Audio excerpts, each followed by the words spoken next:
네, 정치권 현안 인터뷰로 만나보는 시간입니다. 오늘은 국민의힘 김재원 최고위원과 함께 하겠습니다.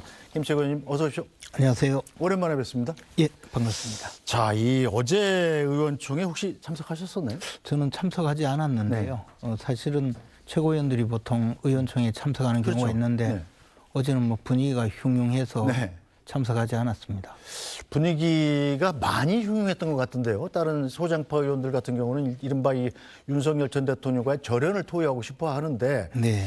그것을 이 지도부가 일부러 자꾸 이 행정통합이나 뭐 당면 개정 이런 거를 질질 끌어가지고 아예 토론해야 할 시간을 주지 않았다 이런 의견이 있던데 맞습니까? 뭐 제가 알기로는 그렇진 않고요. 예. 사실 당면 개정은 지방선거 이후에 하기로 했기 때문에 네.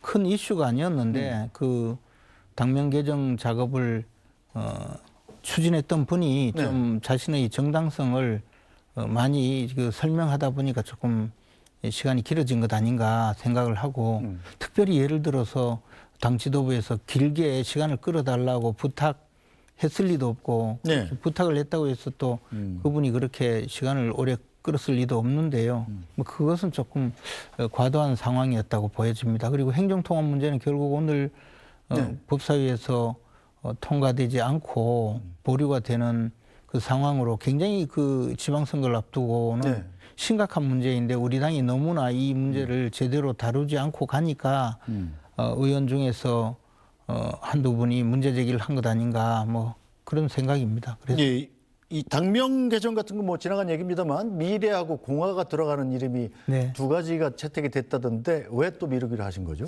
근데 이제 그 우리 보수 진영에서 사용할 수 있는 이념성을 갖춘 그 단어들 이런 단어들이 사실 공화, 뭐 자유 네. 이런 과거의 그 당의 이름의 중심을 이루었는데 이게 네. 사실 다 사용된 것을 다시 반복해서 사용하는 데 대한 부담이 많았습니다. 그리고 일선에서는 저같이 이제 선거운동을 하고 다니는 입장에서는 과연 당면 개정하는 것이 선거에 도움이 되느냐 아니면 선거에 도움이 되지 않느냐의 문제에 굉장히 논란이 많았었고 네. 또 당의 상징 색깔까지 바꾼다는 데 대해서는 더더욱이 문제가 많았었죠. 그래서 아마 그런 게 낫겠다. 그렇습니다. 네. 자, 어제 의원총회로 다시 돌아가 보면 장동혁 대표가 이런 여론조사 결과를 인용했다고 그래요. 윤석열 전 대통령의 지지 세력을 안고 가야 한다는 답변이 국민의힘 지지층에서 70%가 넘는다. 네. 자, 그런데 선거는 국민의힘 지지층만 하는 게 아니지 않습니까? 네. 중도층을 끌어안아야 사실은 선거에서 승산이 있는 건데 네. 국민의힘 지지층만 바라보고 사실은 중도층을 밀어내는 이런 전략이 이 지방선거에서는 필패 전략이다. 이렇게 소장파 그리고 친한계 의원들이 이렇게 주장을 하고 있잖아요. 김재원 최고께서는 어떤 입장이신가요? 저는 뭐 양쪽 다 충분히 경청해야 될 그런 이야기라고 생각을 합니다. 어제 비공개 최고위에서 장동혁 대표께서 그 최고위원들한테도 그 말씀을 하셨어요. 네. 그리고 그 전에 여의도 연구원장이 또 보고한 내용에도 그런 내용이 포함이 되어 있었고요. 근데 이제 내용이 뭐냐 하면 지방선거의 경우에는 사실 과거의 역사적 경험 봐서도 투표율이 굉장히 낮습니다. 네. 통상적으로 우리나라의 이제 대통령 선거는 80%를 목표로 투표율을 정하고요. 네. 총선은 대체로 한 70% 정도를 그 정도 되죠. 목표로 네. 정합니다. 근데 지방선거는 대체로 한 50% 전후로 네. 50%나 또는 뭐 49% 이 정도에서 결정이 되는데요.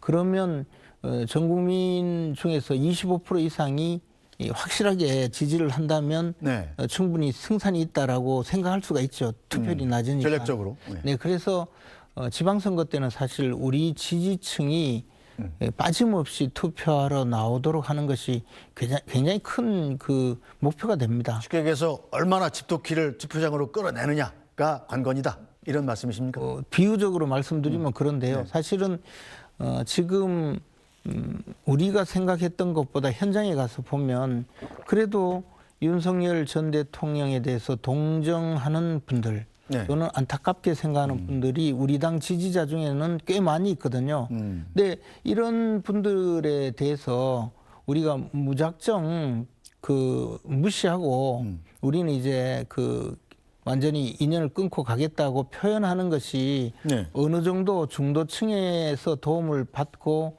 우리의 결정적인 지지자들에게 좀 또 그 우리 지지자들의 등을 돌리게 하는 것을 생각해 보면 어느 쪽을 많이 중시해야 되느냐 하는 부분은 약간의 문제가 있을 수 있습니다. 그래서 이제 좀 역할 분담도 하고 네. 좀 수위 조절도 하고 하는 것이 좀 필요하기는 한데 사실 그런 면에서 좀 수위 조절 내지는 그 선거 전략상의 여러 가지 이 필요성을 좀 고려를 하는 것이 좋지 않을까 생각합니다. 그래서 당내에서 그런 이견도 있지만 또 네. 당대표께서는 보수 진영 전체 또는 우리 당 전체를 끌고 가야 되는 입장에서는 네. 수위 조절을 좀 하시는 필요가 조금 있다고 봅니다. 근데 이제 당장 다가온 지방선거에 출마하실 분들은 상당히 좀 절박함으로 호소를 하고 있잖아요. 이대로는 못 이긴다. 특히 오세훈 서울시장 같은 그렇습니다. 경우. 예. 이제 이것이 또 예를 들어 저같이 경상북도 지사에 출마하는 입장에서는 좀 여유가 있죠, 사실은. 아니 좀 강력한 수준의 말씀을 하셔도 네. 유권자들은 좀 오히려 그 수긍하는 분들이 많지만 서울의 경우에 저도 서울에서도 출마를 해봤거든요. 네. 서울에서는 또 조금 분위기가 다르니까 그렇죠. 그런 면에서 완급 조절이 필요하다고 봅니다. 그래서 지금 상황은 아직까지 장동혁 대표께서 너무 우리 강력한 지지자들을 등지는 발언을 하면 안 된다는 판단을 한 것으로 보여집니다. 그런데 선거 때까지 좀 여러 가지 변수를 또 많이 만들어가지 않을까 생각합니다. 자, 그런데 일단 장동혁 대표가 이른바 전륜 선언을 할 필요는 없다. 이렇게 보십니까, 그럼? 저는 이제 지금까지 계속 그런 주장을 했는데 우리 당이 이 대선 기간 중에 윤석열 전 대통령이 탈당을 하면서 그때 당시에 당 대표격인 비대위원장이 이제 우리 당 근처에는 얼씬도 하지 마라 이런 저 선언을 하고 그치 언론에도 공개가 되고 했었습니다. 네. 그 이후에 사실 윤석열 전 대통령에 대해서 당에서 어떤 무슨 행동을 취하거나 또는 돕는 구체적인 활동을 한 적도 없거든요. 단지 이제 장동혁 대표께서 전당대회 기간 중에 대표에 당선되면 면회하겠다라고 약속한 것을 이행하는 차원에서 일반 면회를 한 번 한 것이 뭐 거의 전부 다였거든요.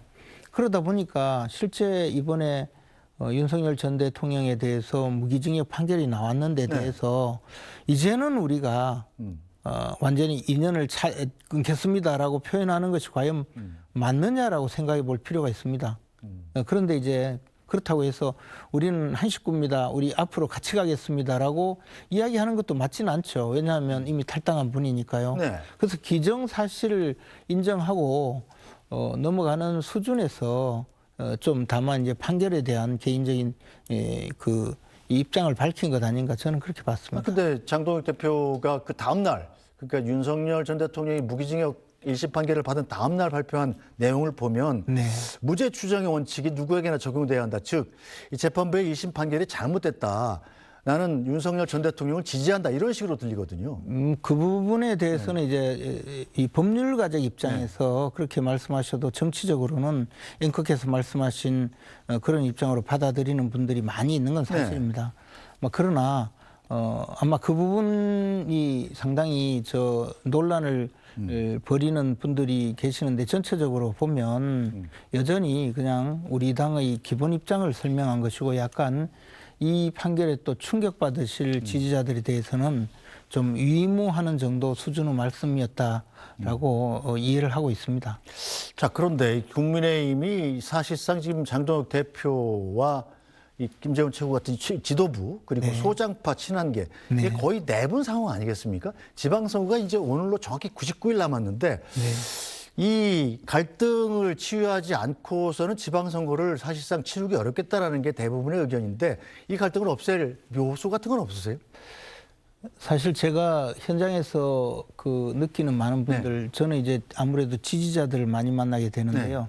그분들이 공통적으로 하는 말씀이 첫 번째가 도대체 왜 당이 이 지경이냐, 네. 왜 이렇게 내분이 일어나고 왜 이렇게 싸우느냐. 네. 근데 이제 싸우는 원인에 대해서는 각각 조금씩 다를 수는 있는데 아직까지 이 내분을 해결하지 못하고 싸우고 있는 데 대해서 그 답답함을 네. 강하게 표시하면서 더 나가서 이번에는 나 투표하지 않겠다. 그런 분들도 꽤 많이 계시거든요. 그런 이 내분 상태를 해결하는 것은 절체절명의 과제이기도 합니다.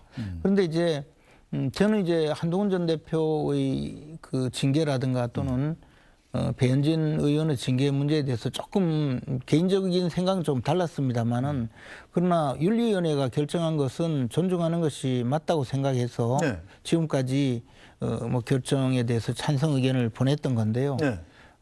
이미 결정된 사안을 두고 이제는 사법 절차로 넘어가 있거든요. 배현진 의원. 가처분 신청을 냈죠. 예. 네. 그러면 당내에서는 이 문제를 해결하기 위한 노력과 함께 그 많은 분들을 좀 의견도 듣고 하면서 방향을 좀 설정하는 것도 필요하다고 생각을 합니다. 자, 그렇다면 이 친한계 그리고 소장파 의원들이 조용히 있으면 괜찮을 거다. 이 당내 내분이 일어나는 이유는 친한계와 소장파들 때문이다. 이견을 내기 때문에 그런 것이다. 이렇게 보시는 겁니까? 그렇게 이야기하면 너무 좀 그분들을 무시하는 것이고요. 네. 그러나 또 한편으로 보면 이게 이제 이 당권 투쟁의 일환으로 네. 이 문제를 끌고 온 것도 엄연한 사실입니다. 저는 지난 대통령 선거 때 후보 비서실장을 지내면서 네. 당시 그 한동훈 전 대표가 대선에 임하는 모습을 보고 굉장히 충격을 받았거든요. 네. 그때 당시 한동훈 전 대표는 사실 대통령 선거는 어차피 질 것이니 당권을 잡겠다라는 그런 목표로 나오는 것처럼 보였어요. 그리고 대통령 선거 기간 중에 네. 한동훈을 당대표로라는 기치를 내걸고 있는 분들도 있었고 또 직접 당원 모집하기 위해서 지하철역마다 부스를 만들어 놓고 대선하고 관계없이 당원 모집하는 모습도 봤거든요. 그리고 한동훈 전 대표는 3번의 그 지원 유세 때 중간에 딱 한 번 김문수라는 글자가 적힌 네. 그 유니폼을 입고 첫 번째와 마지막에는 이름이 기재되지 않은 유니폼을 입고 나왔었거든요. 그런 것을 보면서 이 당 내분이 결국은 일어나겠구나라고 상당히 걱정을 많이 했었는데 네. 지금 이런 상황이 되어 있는 겁니다. 그래서 이것을 어떤 한 주장에 대해서 우리 이른바 친한계 의원들이 주장하는 내용을 수긍하고 인정해 준다고 해도 이것이 결국 만약에 당내 분파 행동의 일환이거나 네. 당권 투쟁의 일환이라고 하면 크게 해결책이 없는 것 아닌가라는 그런 절망적인 생각을 좀 하고 있습니다. 그래요. 한동훈 전 대표가 이제 내일부터 이 보수의 심장이라고 불리는 대구, 네. 또 서문시장도 가고 그런다는데 네. 이 지방선거를 앞두고 사실상 독자 행보에 나선 거예요. 어떻게 보고 계십니까? 영남권에서 뭐 재보선 출마라든지 이런 게 현실화될 가능성. 한동훈 전 대표는 처음에 정치권에 진입할 당시에 언제부터 당신이 이제 정치 일선에 뛰어들 생각을 했습니까라고 물었을 때 언론에서 인터뷰 과정에 물었을 때 답변이 뭐였냐면 동대구역에서 3시간 동안이나 지지자들에게 사진을 찍어주면서 기차표를 물렸죠. 그 뒤로. 물리고 이럴 때 내가 인기 있는 사람이구나라는 생각을 했겠죠. 그래서 그때 정치에 뛰어들 결심을 했다라고 이야기를 했는데요. 그것은 한동훈 대표가 정치인으로 성장하는데 굉장히 큰 동력이 됐던 건 사실입니다. 그런데 지금 지지자들이 과연 그 정도의 열광적인 지지를 보이고 있느냐. 또 특히 본인이 정치에 뛰어들 마음을 가졌던 대구 경북의 시도민들이 그만큼 애정을 보일 건가 하는 것을 현장에 가보시고 또 판단하는 기회도 될 거라고 생각합니다. 물론 환호한 분들이 많이 있겠지만 그러나 과거의 영광이 재현되기는 어려울 것이고 또 비판적인 시각도 있다는 것도 좀 스스로가 좀 알아주셨으면 하는 생각도 있습니다. 네, 일단 경북지사 출마를 선언하셨는데 현장에서 다니시면서 느끼는 민심 어떤 겁니까? 경북이 보수의 심장으로서 그동안 역사적으로 중요한 역할을 했었는데 최근에 이르러서는 굉장히 퇴조하고 침체되고 또 세대 교체의 필요성이 많이 요구되는 그런 지역이 되고 말았거든요. 주민들도 그런 답답함을 호소하기도 하고 우리 당에 대한 지지도 예전 같지 않다라는 느낌도 갖고 네. 또 현재의 상황에 대해서 우리 당이 보여주고 있는 모습에 대해서 굉장히 실망스러운 반응을 보이시는 분들도 많이 있습니다. 네. 그렇기 때문에 그분들의 요구를 담아내는 것도 중요하다고 생각합니다. 알겠습니다. 자, 오늘 말씀 여기까지 듣죠. 김재원 국민의힘 최고위원이었습니다. 말씀 잘 들었습니다. 네, 뉴스 브리핑은 잠시 뒤에 돌아와서 인사드리겠습니다.